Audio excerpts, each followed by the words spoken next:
Hello students, I am Abhishek Kumar from Vidya Mandir classes. और in this series of videos we are discussing physics questions from JEE Main 2019. तो total 8 papers हुए थे जिनके सारे questions को हमने chapter wise sort करके आपके लिए वीडियोस बनाए हैं. तो VMC की टीम ने काफ़ी एफर्ट करके इस तरह के वीडियोस तीनों ही सब्जेक्ट्स में बनाए हैं, फिजिक्स, केमिस्ट्री एंड मैथ्स में. तो आई होप आपको इन वीडियोस को देख के ये जो पूरी सीरीज़ हमारी चल रही है टॉपिक वाइज मेंस का डिस्कशन, इससे आपको बेनिफिट मिल रहा होगा. और अगर आपको ये बेनिफिट मिल रहा है तो आप इन वीडियोस को थोड़ा शेयर करें. अपने बाकी कोई फ्रेंड्स हैं या कोई फैमिली मेम्बर है जो कि JEE मेन की तैयारी कर रहे हैं तो उन तक भी इन वीडियोस के बारे में इंफॉर्मेशन दें सो दैट उन्हें भी इसका बेनिफिट मिल सके. तो इस पर्टिकुलर वीडियो के अंदर मैं मॉडर्न फिजिक्स वाले टॉपिक के क्वेश्चंस डिस्कस करने जा रहा हूँ. तो NCERT के अकॉर्डिंग अगर हम देखें तो मॉडर्न फिजिक्स में 3 चैप्टर्स आते हैं. एक dual nature of radiation and matter. तो इस टॉपिक से टोटल 7 क्वेश्चन आए थे 8 पेपर्स मिला के. दूसरा फिर एटम्स, इस टॉपिक से 4 क्वेश्चन आए थे. एंड न्यूक्लियाई वाले चैप्टर से 5 क्वेश्चन आए थे. तो टोटल ये मॉडर्न फिजिक्स वाले पार्ट से 16 क्वेश्चन आए थे, यानी ऑलमोस्ट हर पेपर में 2-2 क्वेश्चन थे. और ये सारे क्वेश्चन में थोड़ी एक अच्छे लेवल की अंडरस्टैंडिंग रिक्वायर्ड थी, तभी आप इनको सॉल्व कर पाते. तो काफ़ी इंपॉर्टेंट टॉपिक है मॉडर्न फिजिक्स. काफ़ी बार बच्चे इस टॉपिक को नेग्लेक्ट करते हैं, बट इनसे क्वेश्चंस काफ़ी आते हैं एग्जाम्स में. और अगर आपकी अंडरस्टैंडिंग थोड़ी अच्छी होगी तभी आप इसको सॉल्व कर पाएंगे. तो इस डिस्कशन से आई होप आपको ये अप्रोच थोड़ा पता चलेगा किस तरह के क्वेश्चंस को हमें कैसे डील करना चाहिए. तो हम डिस्कशन स्टार्ट करते हैं. तो पहले डुअल नेचर वाले चैप्टर से क्वेश्चंस लेते हैं. तो आपके स्क्रीन पे क्वेश्चन आ रहा होगा. इन क्वेश्चंस को मैंने एक स्लाइड के फॉर्म में डाला हुआ है. तो ये प्रेजेंटेशन जो मैं इस वीडियो में यूज़ कर रहा हूँ, आप इस प्रेजेंटेशन को डाउनलोड भी कर सकते हैं PDF फॉर्म में. एक लिंक आपको डिस्क्रिप्शन में गिवन होगा, इस वीडियो के डिस्क्रिप्शन में. जिस लिंक को क्लिक करके you can download the presentation और इस प्रेजेंटेशन को फिर आप अपने फर्दर प्रैक्टिस के लिए यूज़ कर सकते हैं. तो आप ये पहला क्वेश्चन देखें. इस क्वेश्चन में फोटो इलेक्ट्रिक इफेक्ट का क्वेश्चन है, जिसमें बोल रखा है कि एक मेटल है जिसको हम 2 अलग अलग वेवलेंथ की लाइट से इरेडिएट करा रहे हैं. तो इन दोनों केसेस में जो maximum speed of photo electron है वो डिफर कर रहे हैं 2 के फैक्टर से. तो हमें मेटल का वर्क फंक्शन बताना है. तो देखते हैं इसको. तो इसमें जो 2 वेवलेंथ्स गिवन है, λ1 एक वेवलेंथ है हमारे पास गिवन 350 नैनोमीटर. दूसरा वेवलेंथ λ2 ये हमारे पास गिवन है 540 नैनोमीटर्स. तो और इन बोल रखा है कि ये 2 अलग अलग वेवलेंथ अगर मैंने मेटल पे इरेडिएट कराए हैं तो maximum speed of photo electrons 2 के फैक्टर से डिफर कर रहा है. यानी एक में अगर V है तो दूसरे में 2V होगा. अब किस में होगा ज़्यादा? तो किसी भी फोटो इलेक्ट्रिक इफेक्ट वाले केस में जो काइनेटिक एनर्जी मैक्सिमम होती है फोटो इलेक्ट्रॉन की, K मैक्स, वो होता है energy of photon minus work function of metal. ये होता है. अब वर्क फंक्शन ऑफ मेटल तो फिक्स रहेगा. तो अगर मैं वेवलेंथ चेंज कर रहा हूं तो जो इंसिडेंट फोटोन है उसका वेवलेंथ चेंज होने से उसकी एनर्जी चेंज हो जाएगी. और एनर्जी ज्यादा होगी तब जाके K मैक्स ज्यादा होगा. अब एनर्जी ज्यादा होने के लिए एनर्जी ऑफ फोटोन होता है hc/λ. तो लैम्डा जिसका कम होगा उसकी एनर्जी ज्यादा है. तो इस केस में दिख रहा है कि लैम्डा इसका कम है तो इसकी एनर्जी ज्यादा होगी एज कंपेयर टू दिस. तो इस केस में अगर जो हमारे पास maximum speed of photo electron होगा, अगर वो V है तो इस केस में वो स्पीड होगी 2V. क्योंकि इसकी वेवलेंथ कम है तो इसके करस्पॉन्डिंग फोटोन की एनर्जी ज्यादा होगी, तो काइनेटिक एनर्जी मैक्सिमम ज्यादा होगा. तो अगर मैं इसकी काइनेटिक एनर्जी को K बोल रहा हूं तो काइनेटिक एनर्जी हाफ mv² होगा इलेक्ट्रॉन का. तो अगर इसकी स्पीड डबल है तो काइनेटिक एनर्जी इसकी 4 टाइम्स हो जाएगी. तो इसका 4K हो जाएगा. तो एक मैं इक्वेशन अगर इसके लिए बना लूं तो इस वाले के लिए इक्वेशन बन जाएगा 4K is the K max energy of photon के लिए. इसमें जो फॉर्मूला दे रखा है ये हमें पता भी होता है कि hc/λ, उसमें अगर हम इलेक्ट्रॉन वोल्ट्स के टर्म से लिखना चाह रहे हैं तो 1240 अपॉन लैम्डा को मैं नैनोमीटर्स में डाल दूंगा तो ये इलेक्ट्रॉन वोल्ट्स में एनर्जी आ जाएगी. तो नैनोमीटर्स में इस केस में 350 है वेवलेंथ, तो ये इलेक्ट्रॉन वोल्ट्स में आ गई एनर्जी माइनस वर्क फंक्शन 5. दूसरे केस में काइनेटिक एनर्जी K है तो K यहाँ पे ये 1240 अपॉन नीचे 540 नैनोमीटर्स में वेवलेंथ माइनस 5. तो ये दो इक्वेशंस बन जाएंगे हमारे पास. और हमें वर्क फंक्शन निकालना है. तो वर्क फंक्शन निकालने के लिए इसको सॉल्व कर लेंगे कि मान लो सॉल्व करने के लिए हम इसको इंटू 4 कर देंगे और फिर डिफरेंस लेंगे तो ये K कैंसिल हो जाएगा and you will get the value of 5.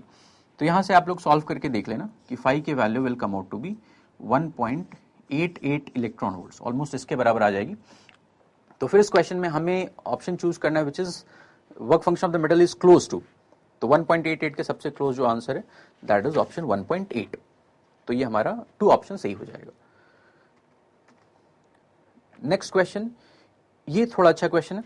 इसमें बोल रखा है कि एक मैग्नेटिक फील्ड का इक्वेशन दे दिया गया।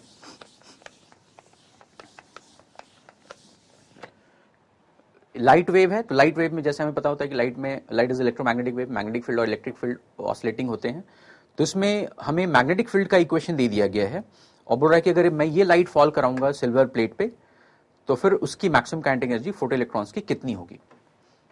तो इसमें मैग्नेटिक फील्ड का इक्वेशन ये गिवन है, B equal to B naught sine of 3.14 into 10⁻⁷ CT और plus sine of 6.28 into 10⁻⁷ CT। ये है मैग्नेटिक फील्ड का इक्वेशन, ये गिवन है। तो इसमें फिर ये देखने की बात है कि इसमें मैग्नेटिक फील्ड में अगर देखें तो 2 साइंसुअल टर्म्स हैं और दोनों का ओमेगा वाला टर्म डिफरेंट है। इसका ओमेगा, ये यहां से C तक वाला जो टर्म है दिस इज ओमेगा 1 एंड यहां से ये C वाला टर्म दिस इज ओमेगा 2 कि साइन ओमेगा टी, तो टी के अलावा जो टर्म था दैट बिकम्स द ओमेगा।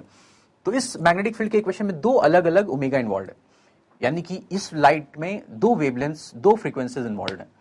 तो अगर 2 फ्रीक्वेंसीज हैं तो जो फोटॉन्स इंसेंट हो रहे होंगे वो 2 डिफरेंट फ्रीक्वेंसीज के फोटॉन होंगे। तो के मैक्स हमें निकालना है फोटो इलेक्ट्रॉन्स का। तो सबसे ज्यादा एनर्जी वाला फोटो इलेक्ट्रॉन वो फोटोन निकालेगा जिसकी एनर्जी ज्यादा होगी। तो यहाँ पे 2 अलग अलग फ्रीक्वेंसीज के फोटोन है, तो जिस फोटोन की एनर्जी ज्यादा होगी वही के मैक्स वाला इलेक्ट्रॉन निकालेगा। तो हम फ्रीक्वेंसीज जो हमारे पास एनर्जी ऑफ फोटोन होता है दैट इज एच न्यू, जहां पे न्यू इज द फ्रीक्वेंसी। तो इस केस में और फ्रीक्वेंसी होता है हमारे पास, फ्रीक्वेंसी को अगर मैं ओमेगा से रिलेट करना चाहूं तो ओमेगा होता है 2πf, तो फ्रीक्वेंसी बिकम्स ओमेगा अपॉन 2π। तो जिसका ओमेगा ज्यादा होगा उसकी फ्रीक्वेंसी ज्यादा होगी, तो ओमेगा इसका ज्यादा दिख रहा है। तो फिर अगर मैं न्यू2 निकालूं तो ओमेगा 6.28 2π होता है, तो 2π इंटू 10⁻⁷ इंटू C है हमारे पास 3 इंटू 10⁸ अपॉन 2π। तो ये तो कैंसिल हो गया, ये आ गया 3 इंटू 10⁻15 हर्ज। ये जो इक्वेशन है इसके करस्पॉन्डिंग जो फोटॉन्स होंगे उनकी फ्रीक्वेंसी इतनी है। तो फिर वो फोटोन के मैक्स वाला इलेक्ट्रॉन निकालेगा और फिर के मैक्स की वैल्यू के लिए हम एनर्जी ऑफ फोटोन निकाल लेंगे। एनर्जी ऑफ फोटोन पहले, तो energy of photon h into new हम ये लगा रहे हैं, तो h इंटू न्यू2। h की वैल्यू हमारे पास दे रखी है क्वेश्चन में 6.6 इंटू 10⁻⁻34। न्यू हमारे पास आ गया 3 इंटू 10⁻15 अपॉन, या ये जो भी अभी हम लिख रहे हैं ये चूंकि हमने SI में डाला है h की वैल्यू और SI में डाला है फ्रीक्वेंसी, तो फिर हमारे पास जो ये एनर्जी आ रही होगी ये अभी आ रही होगी नॉर्मल जूल्स में। हमें अगर इलेक्ट्रॉन वोल्ट्स में कन्वर्ट करना है तो 1.6 इंटू 10⁻⁻19 कर सकते हैं। तो यहाँ से ये 10⁻⁻34 10⁻15 ये तो 10⁻⁻19 हो जाएगी, कैंसिल हो जाएगा। और फिर ये वाला टर्म अगर आप देखोगे तो it will come out to be 12.375। ये हमारे पास इस जो हमारे न्यू2 वाला ये वाला जो फोटोन था उसकी एनर्जी आ गई। तो फिर के मैक्स अगर हमें निकालना है, के मैक्स,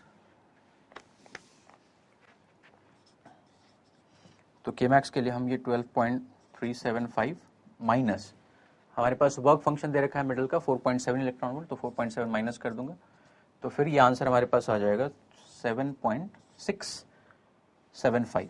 ये डिफरेंस आप लेके देख लेंगे इलेक्ट्रॉन वोल्ट्स में। तो इसमें हमें मिनिमम एनर्जी बताई थी, तो जो सबसे क्लोज ऑप्शन दिख रहा है दैट इज ऑप्शन 3 7.72। तो ये इस क्वेश्चन का सही आंसर हो। तो ये थोड़ा अच्छा क्वेश्चन था। इसमें ये आइडेंटिफाई करना था कि 2 अलग अलग तरह के फोटॉन्स हैं और दोनों में से जो ज्यादा एनर्जी वाला फोटोन होगा वही हमारे पास जो इलेक्ट्रॉन निकालेगा उसकी काइनेटिक एनर्जी मैक्सिमम होगी। नेक्स्ट क्वेश्चन देखते हैं। इसमें मेटल प्लेट का एरिया दिया है और लाइट बीम की इंटेंसिटी दे रखी है। और लाइट बीम में जो फोटॉन्स हैं उनकी एनर्जी दे रखा है, एनर्जी ऑफ फोटॉन ये है 10 electron volts. Work function of metal इसकी वैल्यू दे रखा है 5 इलेक्ट्रॉन वोल्ट्स। और हमसे पूछा गया है number of emitted photo electrons and maximum energy, तो के मैक्स इमिटेड फोटो इलेक्ट्रॉन्स में से जो सबसे ज्यादा एनर्जी वाला इलेक्ट्रॉन होगा उसकी एनर्जी तो फिर आ जाएगी energy of photon 10 minus work function 5, तो दिस इज 5 इलेक्ट्रॉन वोल्ट। तो एक तो आंसर ये हो गया। अब इसके अलावा number of emitted photo electrons, तो उसके लिए हम पहले निकालेंगे नंबर ऑफ इंसिडेंट फोटॉन्स, और नंबर ऑफ फोटॉन्स निकालने के लिए हम intensity into area upon energy of photon कर देंगे। इंटेंसिटी इंटू एरिया, इंटेंसिटी होता है एनर्जी फॉलिंग पर unit time, per unit area, into area कर रहे हैं तो एनर्जी पर यूनिट टाइम, तो एनर्जी पर unit time upon energy of one photon कर दूंगा तो I get number of photons per unit time. तो यहां पे इंटेंसिटी दे रखा है 10 to the power minus, sorry intensity दे रखा है 16 मिली वॉट, तो 10 to the power minus 3 SI में। एरिया दे रखा है 10 to the power minus 4 upon energy of photon 5 electron volt से एसआई में कन्वर्ट करें तो 1.6 into 10 to power minus 19 joules हो जाएगा, तो ये आ जाएगा। तो इसमें अगर देखें हम तो this is 10 and sorry energy of photon हमारे पास जो था, फोटॉन की एनर्जी बस 10 इलेक्ट्रॉन वोल्ट, तो ये 5 की जगह यहाँ पे 10 हो जाएगा, तो ये 10 कैंसिल हो गया। ये 10 टू पावर माइनस 7 ऊपर है, 10 टू पावर माइनस 19 नीचे है, तो इसको अगर मैं ऊपर ले जाऊं तो ये 10 टू द पावर 12 आ जाएगा। तो इतने फोटॉन्स पर टाइम इस मेटल प्लेट पे इंसिडेंट हो रहे होंगे। हमें निकालना है कितने फोटो इलेक्ट्रॉन्स निकल रहे होंगे, तो उसके लिए एक क्वांटम इफिशिएंसी वाला फैक्टर आता है जो कि इस क्वेश्चन में गिवन है कि 10% फोटॉन्स जो है वही सिर्फ फोटो इलेक्ट्रॉन्स को निकाल पा रहे हैं। तो फिर नंबर ऑफ इलेक्ट्रॉन्स हो जाएगा photo electrons that will be 10 to the power 12 और 10% का मतलब 0.1, कि आउट ऑफ दिस सिर्फ 10% ऑफ फोटॉन्स ही इलेक्ट्रॉन्स निकाल पा रहे हैं, तो ये आ जाएगा 10 टू द पावर 11। तो जिस ऑप्शन में ये दोनों चीजें दिख रही हैं, एनर्जी सही और फिर नंबर ऑफ फोटो इलेक्ट्रॉन सही, that is in option 2। Next question D Broglie wavelength के ऊपर है।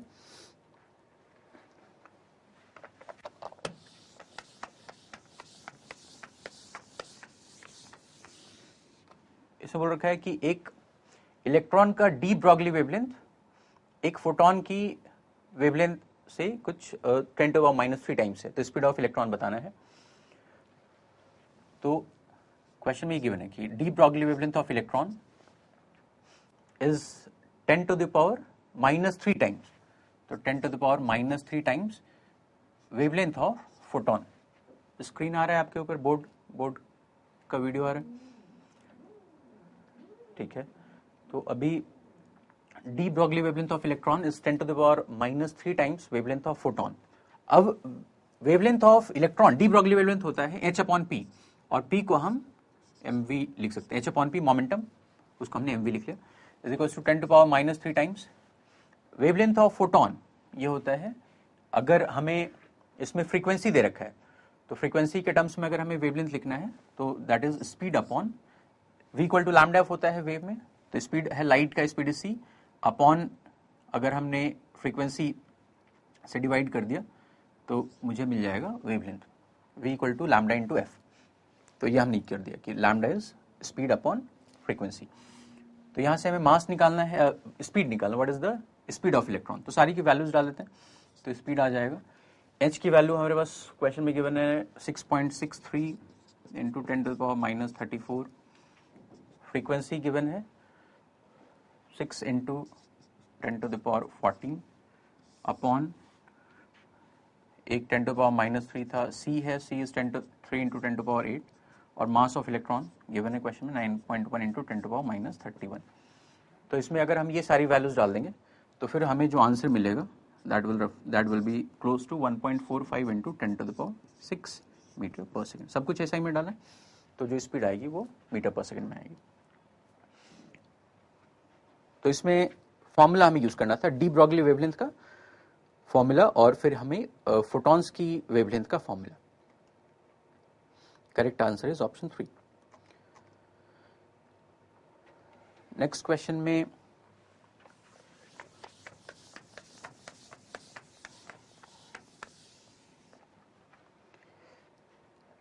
एक फोटोइलेक्ट्रिक एक्सपेरिमेंट में वेवलेंथ हम चेंज कर रहे हैं, तो बताना है what is the decrease in the stopping potential. तो इसमें स्टॉपिंग पोटेंशियल का कॉन्सेप्ट जो होता है, अगर हम फोटोइलेक्ट्रिक इफेक्ट कर रहे हैं तो के max, maximum kinetic energy of emitted photo electron, ये होता है energy of photon minus work function of metal. अब स्टॉपिंग पोटेंशियल का मतलब ये है कि हम एक रिटार्डिंग पोटेंशियल लगाते हैं, फोटो इलेक्ट्रिक इफेक्ट वाला जो एक्सपेरिमेंटल सेटअप होता है उसमें हम रिटार्डिंग पोटेंशियल लगाते हैं, तो फिर करंट का जो हमारे पास एक्सटर्नल सर्किट में करंट मिलता है वो करंट रुक जाता है। तो वो करंट किस रिटार्डिंग पोटेंशियल के करस्पॉन्डिंग रुकता है, उसी पोटेंशियल को हम स्टॉपिंग पोटेंशियल बोलते हैं। तो जिस समय करंट रुक रहा है दैट मींस उस समय मैक्सिमम काइनेटिक एनर्जी वाले इलेक्ट्रॉन्स भी इमिटर प्लेट से कलेक्टर प्लेट तक नहीं पहुंच पा रहे हैं। तो उसमें हम ये करें कि नहीं पहुंच पाए, that means maximum kinetic energy वाला जो इलेक्ट्रॉन था उसकी पूरी एनर्जी लॉस हो जा रही है। अब अगर कोई भी इलेक्ट्रॉन किसी भी पोटेंशियल से रिटार्ड हो रहा है तो जो उसकी लॉस इन पोटेंशियल जो होती है that is E times of the potential retarding potential difference. तो अगर मैं स्टॉपिंग पोटेंशियल को वीएस बोल रहा हूं तो kinetic energy is nothing but E into VS. अगर वीएस से हमने रिटार्ड कराया तो ये इतनी एनर्जी लूज करेगा और वो पूरी की पूरी काइनेटिक एनर्जी अगर लूज करेगा तो फिर इमिटर प्लेट से कलेक्टर प्लेट तक नहीं पहुंच पाएगा। तो के मैक्स को स्टॉपिंग पोटेंशियल से हम ऐसे रिलेट करते हैं। और यहां पे energy of photon, energy of photon को ऐसे अपॉन लैम्डा लिख सकते हैं -5। तो इसमें दो केसेस दे रखे हैं। हमें डिक्रीज इन स्टॉपिंग पोटेंशियल बताना है अगर हमने वेवलेंथ को 300 से 400 नैनोमीटर में चेंज कर दिया। तो अगर लेट्स से फर्स्ट केस हम ले रहे हैं तो E इंटू V01, पहले केस में स्टॉपिंग पोटेंशियल अगर V01 है तो ये आ जाएगा Hc अपॉन लैम्डा। लैम्डा की वैल्यू 300 अगर हमने डाल दिया, या चलो अभी हम लैम्डा 1 लिख लेते हैं -5। और सेकेंड केस में V02 is Hc upon lambda 2 minus work function तो वही रहेगा। अगर मैं इन दोनों का डिफरेंस ले लिया तो E into V01 minus V02 is equal to Hc 1 upon lambda 1 minus 1 upon lambda 2। ये 5 वाला टर्म कैंसिल हो जाएगा। तो यहां से V01 माइनस V02 यही है हमारे पास डिक्रीज इन स्टॉपिंग पोटेंशियल। और ये आ जाएगा Hc अपॉन ई। Hc अपॉन ई की वैल्यू हमें दे रखा है 1240 और ये नैनोमीटर वोल्ट में है, यानी कि मुझे यहाँ पे वेवलेंथ नैनोमीटर में अगर डालूंगा तो ये मुझे वोल्ट में मिल जाएगा। तो वेवलेंथ नैनोमीटर में ही दे रखे हैं, तो 1 अपॉन 300 माइनस 1 अपॉन 400। तो दिस इज 1240। नीचे में एलसीएम लेते हैं 1200, तो ये आ जाएगा 4 माइनस 3 1, तो ये आ जाएगा वोल्ट्स में, this will be in volts. और ये अगर आप देखेंगे तो this is close to 1 volt. तो इसमें फिर जो सही आंसर हो जाएगा दैट इज ऑप्शन 4। 1 वोल्ट का स्टॉपिंग पोटेंशियल में डिक्रीज हुआ होगा।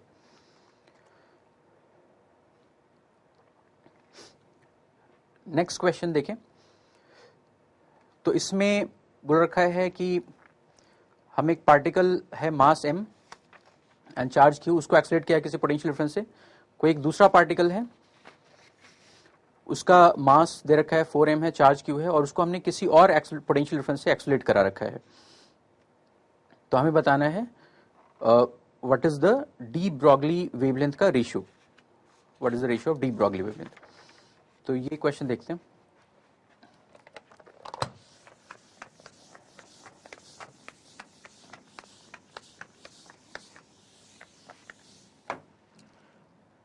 तो डी ब्रॉगली वेवलेंथ जो होता है लैम्डा, वो h अपॉन p होता है मोमेंटम, जिसको आगे बढ़ के h अपॉन mv लिख लेते हैं, या फिर इसको अगर काइनेटिक एनर्जी के टर्म से लिखना चाहें तो √2mk लिख लेते हैं। और चार्ज पार्टिकल के केस में जो हम काइनेटिक एनर्जी देते हैं वो पोटेंशियल डिफरेंस से एक्सलेट करा के देते हैं। तो अगर q चार्ज है और उसको अगर हम पोटेंशियल डिफरेंस v से एक्सलेट करा रहे हैं तो फिर उस केस में उसकी काइनेटिक एनर्जी हो जाती है q इंटू वी।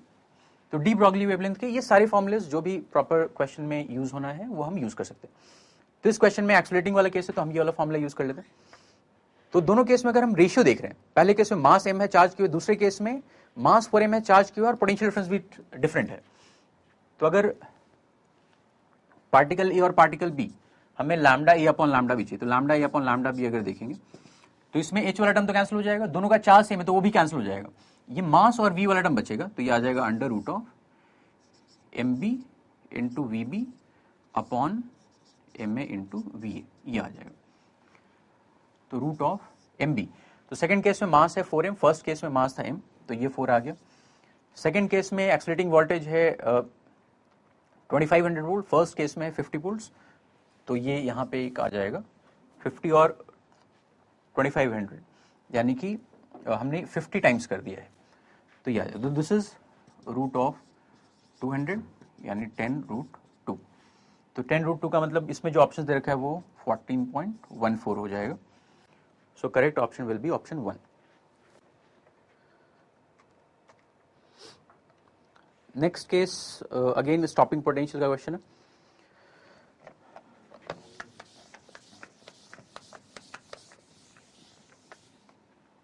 तो इसमें ये बोला जा रहा है कि एक फोटो सेंसिटिव सरफेस पे हमने मोनोक्रोमेटिक लाइट फॉल कराया है। दो केसेस हैं, पहले केस में स्टॉपिंग पोटेंशियल -V0/2 है।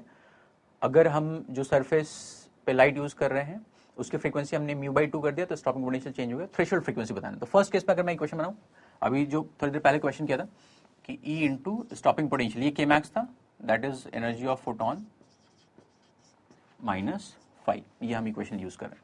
तो फर्स्ट केस में हमारे पास स्टॉपिंग पोटेंशियल -V0/2 है, तो माइनस का मतलब ये है कि रिटार्डिंग पोटेंशियल डिफरेंस है, हम यहाँ पे मैग्नीट्यूड लिख लेंगे। तो E into V0/2, frequency first case में इज न्यू, तो h न्यू -5। सेकेंड केस में जो हमारे पास इक्वेशन बनेगा, स्टॉपिंग पोटेंशियल -V0 हो चुका है, तो E into V0, h into new की जगह आ जाएगा। इस बार हमने फ्रीक्वेंसी को न्यू/2 कर दिया है, न्यू/2 -5। हमें निकालना है थ्रेशोल्ड फ्रीक्वेंसी। तो थ्रेशोल्ड फ्रीक्वेंसी जो होता है वो, थ्रेशोल्ड फ्रीक्वेंसी का मतलब ये होता है कि मिनिमम फ्रीक्वेंसी, जिस फ्रीक्वेंसी से अगर हम किसी लाइट को इंसिडेंट कराएं मेटल पे तो फोटो इलेक्ट्रिक इफेक्ट हो जाए, यानी कि फोटो इलेक्ट्रॉन्स निकल जाए। तो इसमें ये होता है कि h इंटू न्यू थ्रेशोल्ड, अगर थ्रेशोल्ड फ्रीक्वेंसी की बात करें तो ये हो जाएगा एनर्जी ऑफ द फोटोन, और ये कम से कम वर्क फंक्शन के बराबर होना चाहिए। तो लिमिटिंग केस में इसको 5 से इक्वेट करते हैं। तो थ्रेशोल्ड फ्रीक्वेंसी जो होता है that is given by this relation 5/h। तो हमें 5/h निकालना है। तो इधर वाले टर्म को हम कैंसिल कराने के लिए इसको लेट्स से 2 से मल्टीप्लाई कर दिया और फिर हमने डिफरेंस ले लिया। तो ये EV0 हो चुका है 2 से मल्टीप्लाई होने के बाद, तो ये डिफरेंस 0 आ जाएगा। यहाँ पे ये 2h न्यू हो चुका है -h/2, तो दिस इज 3/2h न्यू, और ये -25 और +5 हो जाएगा, तो दिस इज -5, ये आ जाएगा। तो यहाँ से हमें निकालना है 5/h, तो ये देखेंगे तो 3h न्यू/2 ये आ गया 5, तो mu threshold that is 5/h यहाँ से, तो 5/h यहाँ से दिख रहा है 3 न्यू/2। तो फिर इसमें जो सही ऑप्शन दिख रहा है इस क्वेश्चन में दैट इज ऑप्शन 1। तो ये क्वेश्चंस थे डुअल नेचर पे, जिस डुअल नेचर में फोटो इलेक्ट्रिक इफेक्ट सेटअप था और उसके अलावा डी ब्रॉगली वेवलेंथ वाला कॉन्सेप्ट था। तो ये वाले क्वेश्चंस हमने डिस्कस कर लिए। अब हम एटम्स में आ जाते हैं। एटम्स में एक ये क्वेश्चन दिख रहा है, इस क्वेश्चन को पढ़िए। बोल रखा है हाइड्रोजन एटम है, इनिशियली ग्राउंड स्टेट में है और उसको हम एक्साइट कर रहे हैं bye absorbing a photon of wavelength 980 angstrom. तो ये फोटोन अगर एब्जॉर्ब हो रहा है तो कितनी उसको एनर्जी मिली होगी? तो फोटॉन्स एब्जॉर्ब होने पे अपनी पूरी की पूरी एनर्जी ट्रांसफर कर देते हैं इलेक्ट्रॉन्स को। तो एनर्जी ऑफ फोटोन अगर हम देखें, एनर्जी ऑफ फोटोन, तो इसमें एचसी की वैल्यू दे रखी है, वो हमें पता भी होता है कि 1 2, इसमें जो वेवलेंथ दे रखा है वो एंगस्ट्रॉम में है, तो एंगस्ट्रॉम में यहाँ पे 12400 डालते हैं और तब जाके मैं यहाँ पे लैम्डा अगर एंगस्ट्रॉम में डालता हूँ तो यहाँ से मुझे इलेक्ट्रॉन वोल्ट्स में एनर्जी मिलती है। तो एंगस्ट्रॉम में वेवलेंथ गिवन है 980। तो ये अगर आप देखेंगे तो this is actually 12.75 electron volts.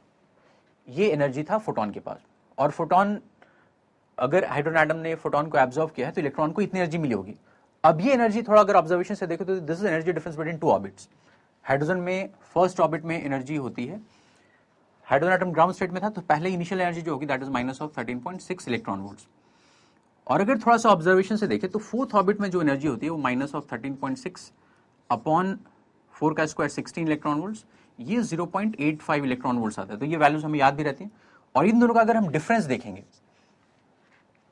इन दोनों का डिफरेंस, तो ये डिफरेंस आ जाएगा 12.75 इलेक्ट्रॉन वोल्ट्स। दैट मीन्स अगर ये वाला फोटोन एब्जॉर्ब हुआ है तो ग्राउंड स्टेट वाला जो हमारे पास इलेक्ट्रॉन था उस इलेक्ट्रॉन ने ये एनर्जी गेन करने के बाद उसकी एनर्जी इसके बराबर हो गई होगी, तो ये फोर्थ स्टेट में चला गया होगा। यानी कि यहाँ पे ट्रांजिशन हो रहा है n equal to 1 to n equal to 4। तो finally the electron is in fourth state. तो उसमें बोल रहा है कि जो एक्साइटेड स्टेट में गया उस स्टेट का हमें रेडियस बताना है। तो बोर रेडियस ए नॉट हमें गिवन है। तो रेडियस ऑफ ऑर्बिट होता है, अगर हम हाइड्रोजन की बात करें तो हाइड्रोजन में Z1 होता है, तो a naught into n square upon Z होता है, तो जेड तो हमारे पास 1 हो गया, एन हमारे पास फाइनली 4 है, तो दिस इज 16 ए नॉट। तो जिस ऑर्बिट में फाइनली इलेक्ट्रॉन गया है आफ्टर एब्जॉर्बिंग दिस फोटोन, उसका रेडियस 16 ए नॉट है, which is present in option 3।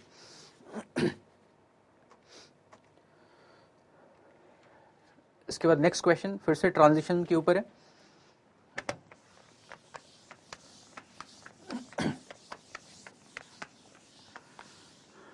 Hydrogen like atom है, तो हाइड्रोजन लाइक एटम में किसी भी इलेक्ट्रॉन की जो एनर्जी होती है, एनर्जी इन nth ऑर्बिट, ये होता है -13.6 Z square upon n square. ये होता है energy in the orbit electron volts में। और फिर यहाँ पर ट्रांजिशंस KL वगैरह में देख रहा है, तो अगर मैं सबसे लोएस्ट ऑर्बिट होता है KLMN, यानी इसको अगर मैं इन ग्रेडों से देखूं तो 1 2 3 4 ये है KLMN।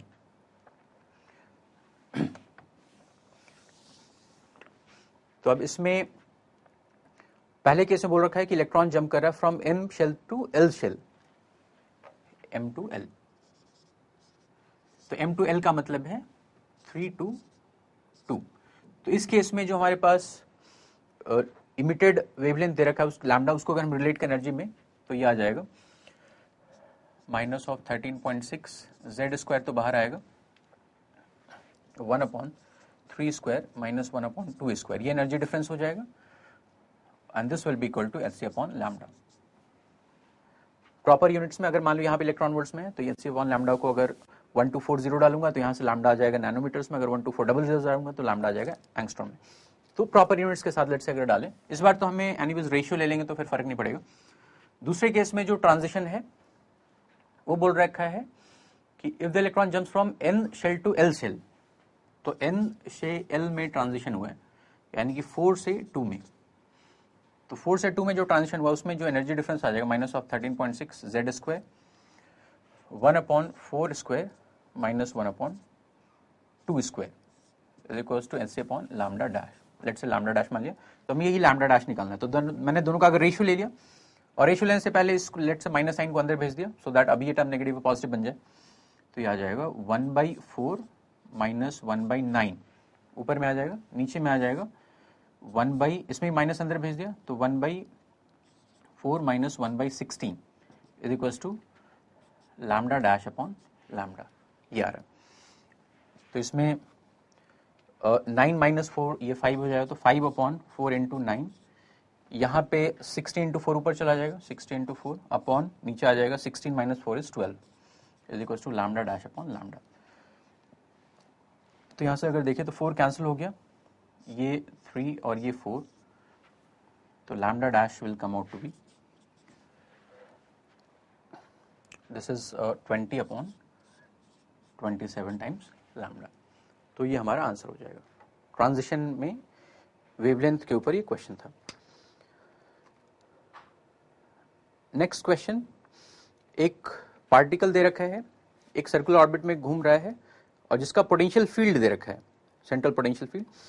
बोस क्वांटाइजेशन कंडीशन हमें लगाना है, और radius of possible orbitals energy levels का वेरिएशन बताना है विथ n।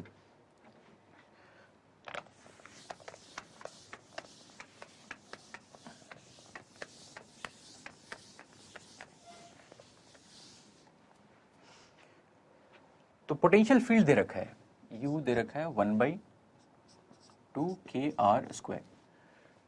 तो पोटेंशियल एनर्जी अगर देखें तो लेट्स से ये पोटेंशियल दे रखा है, पोटेंशियल एनर्जी में कोई एक और टर्म मल्टीप्लाई हो जाएगा, बट वो भी कांस्टेंट ही होगा। तो अगर मान लो मैंने ये लिखा, हमें फोर्स निकालना है, तो force will be minus of, इसी को अगर मैं पोटेंशियल एनर्जी मान लूं तो minus of du upon dr। अगर ये पोटेंशियल फील्ड होगा तो एनर्जी में कोई एक और टर्म आएगा, लेकिन वो टर्म कांस्टेंट होगा, और वो कांस्टेंट होगा तो फिर प्रोपोर्शनैलिटी में कोई फर्क नहीं पड़ेगी। अभी मैं इसी को मान लूं पोटेंशियल एनर्जी मान लूं, तो फोर्स होता है minus of du upon dr, तो ये आ जाएगा माइनस ऑफ 1/2 के तो बाहर आएगा, और आर स्क्वायर का डेरिवेटिव हो जाएगा 2r, यानी कि माइनस ऑफ के आर। तो फोर्स का मैग्नीट्यूड, अगर माइनस का मतलब है कि रेडियली इनवर्ड डायरेक्शन लग रहा है, तो फिर फोर्स का मैग्नीट्यूड के आर हो जाएगा, and K R will be equal to M V square by R. जो सर्कुलर ऑर्बिट में घूम रहा है, यही वाला फोर्स उसको घुमा रहा होगा। तो एक इक्वेशन हम ये बना लेंगे, फोर्स इक्वेशन, और एक इक्वेशन बनाएंगे, हमें बोल रखा है कि बोर्स क्वांटाइजेशन कंडीशन यूज करना है। तो बोर्स क्वांटाइजेशन कंडीशन होता है कि angular momentum is N into H upon 2 pi.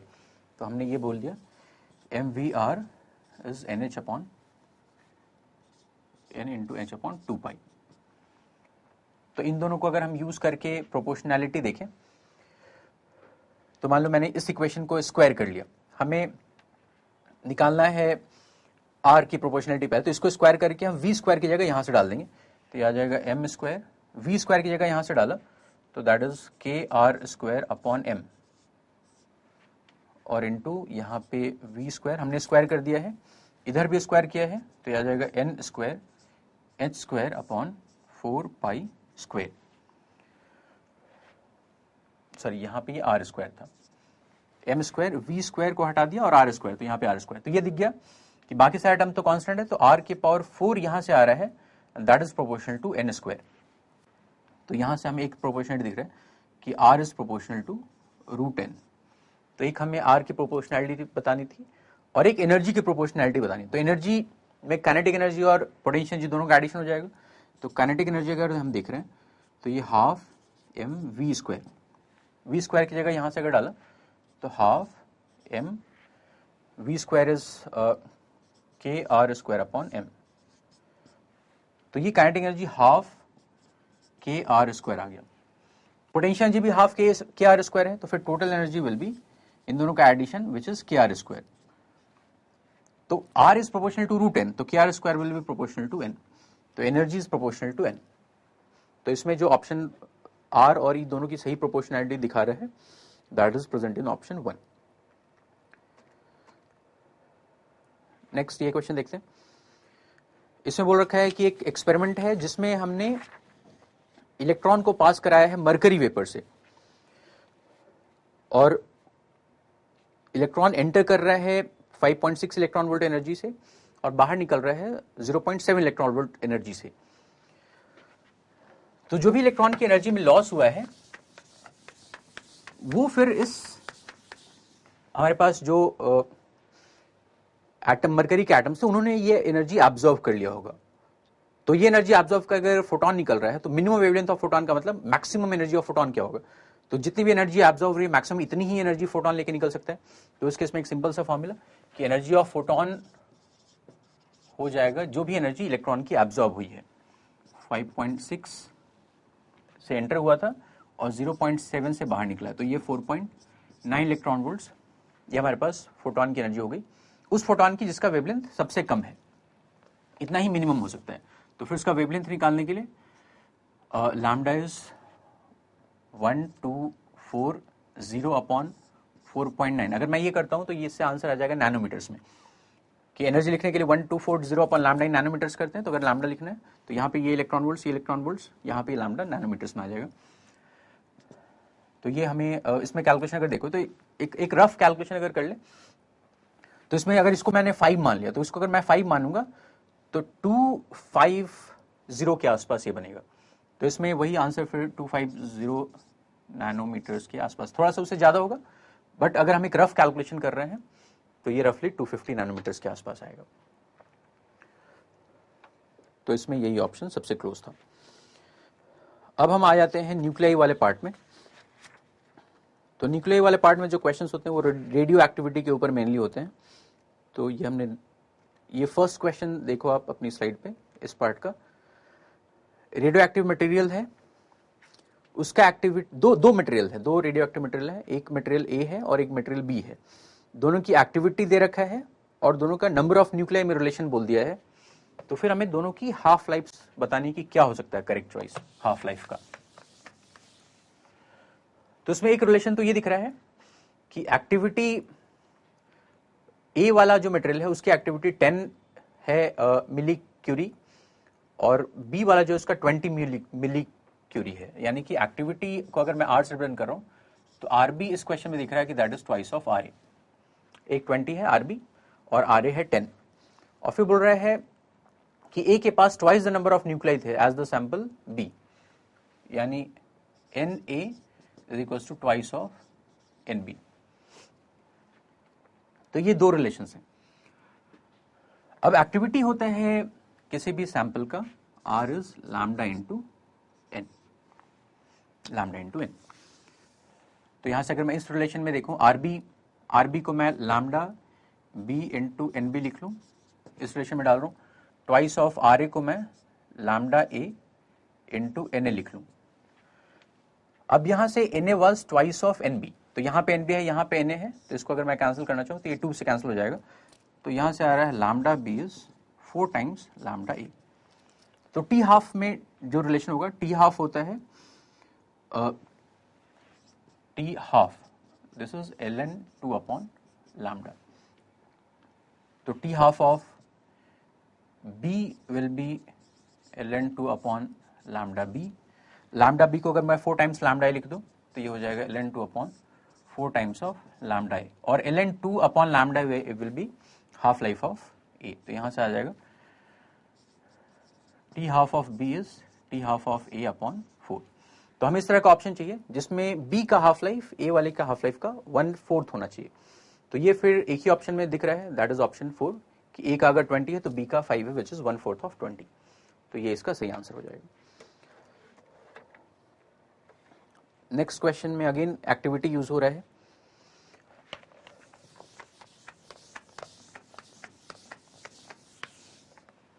तो बोल रखा है कि किसी एक इंस्टेंट पे दो रेडियो एक्टिव सब्सटेंसेस हैं, उनकी एक्टिविटी सेम है, और टी टाइम के बाद उनकी एक्टिविटीज का रेशियो है वो बोल रहा है e⁻³ है। तो फिर हमें हाफ लाइफ ऑफ बी बताना है। तो इसमें अगर मैं एक्टिविटी ऑफ ए लिखूं तो that is r0 into e⁻ lambda A into T. Activity exponential तरीके से डीके करती है।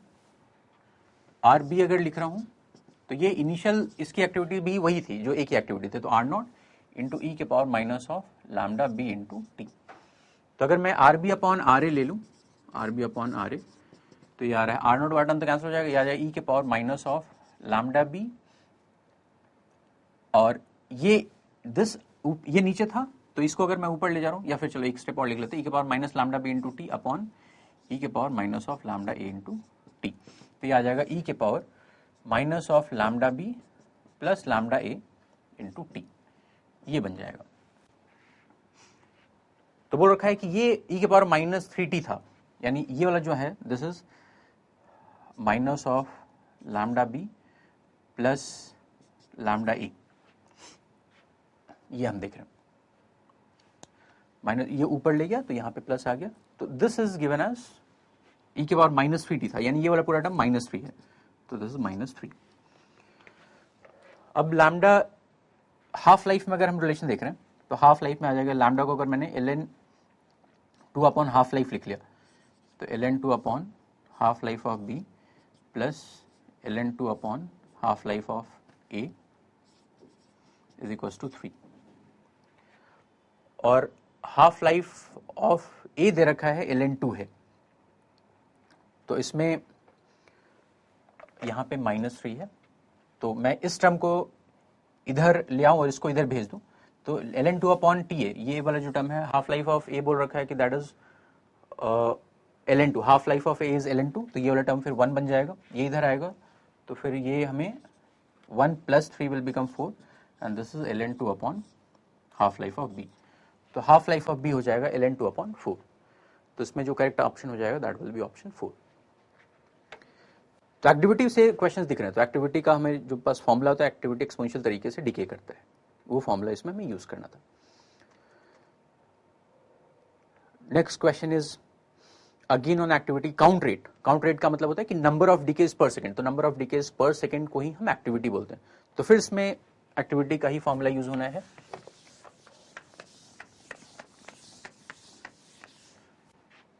तो इसमें t = 0 पे 1600 काउंट्स पर सेकंड, यानी एक्टिविटी एट t = 0 r0 अगर लिख रहा हूं तो ये 1600 है। और फिर एक्टिविटी एक्सपोनेंशियली डिके करता है, तो इसमें t = 8 पे दे रखा है, तो अगर t = 8 हम देखें तो एक्टिविटी डिके करने का फॉर्मूला होता है r = r0 इंटू ई के power minus of lambda T, तो माइनस ऑफ लैम्डा टी की जगह हमने 8 डाल दिया।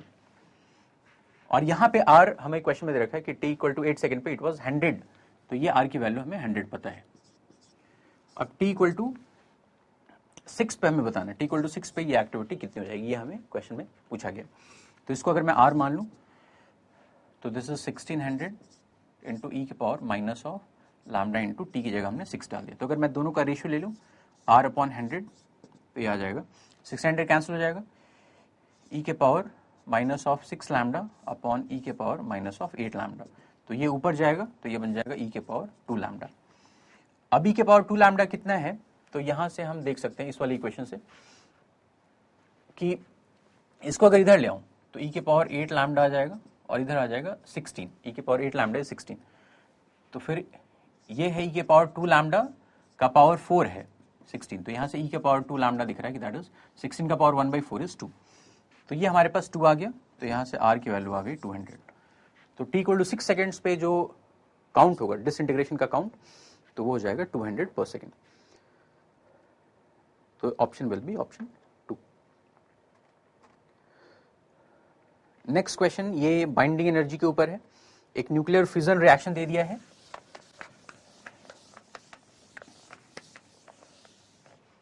और उसमें हमें बोला गया है कि एक बाइंडिंग एनर्जी पर न्यूक्लियन तीनों का ही दे दिया है, और फिर हमें करेक्ट स्टेटमेंट को आइडेंटिफाई करना है।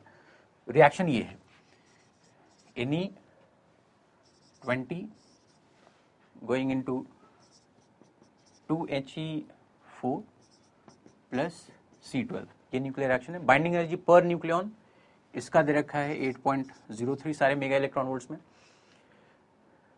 इसका दे रखा है 7.07 और इसका दे रखा है 7.86। ये है बाइंडिंग एनर्जी पर न्यूक्लियन। तो अगर मैं दोनों तरफ की टोटल बाइंडिंग एनर्जी देख लूं तो यहाँ पे इस साइड का बाइंडिंग एनर्जी देखने के लिए 8.03 ये binding energy per nucleon, total nucleons यहाँ पे 20 हैं, तो ये वाली वैल्यू फिर 160.6 हो जाएगी। यहाँ पे अगर देखें तो इसमें 7.07 है बाइंडिंग एनर्जी पर न्यूक्लियन, एक हीलियम न्यूक्लियस में 4 न्यूक्लियन है, दोनों में मिला के तो 8 हो जाएगा, तो इंटू 8 करेंगे तो फिर ये वाली वैल्यू आ जाएगी 56.56 मेगा इलेक्ट्रॉन वोल्ट्स। इधर वाला जो है ये है 7.86 और इसमें 12 न्यूक्लियॉन्स हैं, तो फिर ये वाली वैल्यू मल्टीप्लाई करके 94 आप मल्टीप्लाई करके देख लेना, ये 94.32 आ जाएगी। अब इस साइड में ये दोनों का अगर बाइंडिंग एनर्जी यानी इन दोनों को अगर ऐड करोगे तो इन दोनों को ऐड करके आपको मिलेगा 150.88 मेगा इलेक्ट्रॉन वोल्ट्स। अब बाइंडिंग एनर्जी इधर कम है, इधर ज्यादा है और इधर कम है, तो आपको ऐसे क्वेश्चन में फिर एक इंपॉर्टेंट जो समझना होता है चीज कि इस इक्वेशन में इधर एनर्जी ज्यादा दिख रही है इधर कम दिख रही है, तो एनर्जी रिलीज होगी या सप्लाई करना पड़ेगा। तो कुछ बच्चे इसमें मिस्टेक क्या करते हैं, बोलते हैं कि इधर एनर्जी ज्यादा इधर एनर्जी कम है तो एनर्जी रिलीज हो जाएगी इस रिएक्शन में, लेकिन ये बाइंडिंग एनर्जीज हैं। बाइंडिंग एनर्जी का मतलब होता है कि उनके फॉर्मेशन में आइसोलेटेड स्टेट से उनके फॉर्मेशन में कितनी एनर्जी रिलीज होगी।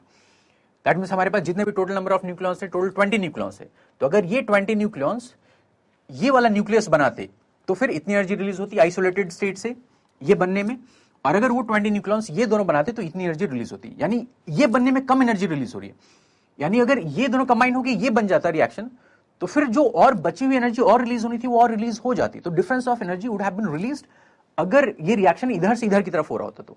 लेकिन हमें इधर से इधर ये रिएक्शन कराना है, दैट मीन्स इस केस में हमें जो एनर्जी देनी है वो एनर्जी का जो इसमें एनालिसिस है वो हमें सप्लाई करना पड़ेगा कि इधर जो प्रोडक्ट है वो ज्यादा स्टेबल प्रोडक्ट है बिकॉज इसकी बाइंडिंग एनर्जी ज्यादा है, तो कम स्टेबल प्रोडक्ट में कन्वर्ट करने के लिए हमें जो डिफरेंस ऑफ एनर्जी है वो देना पड़ेगा।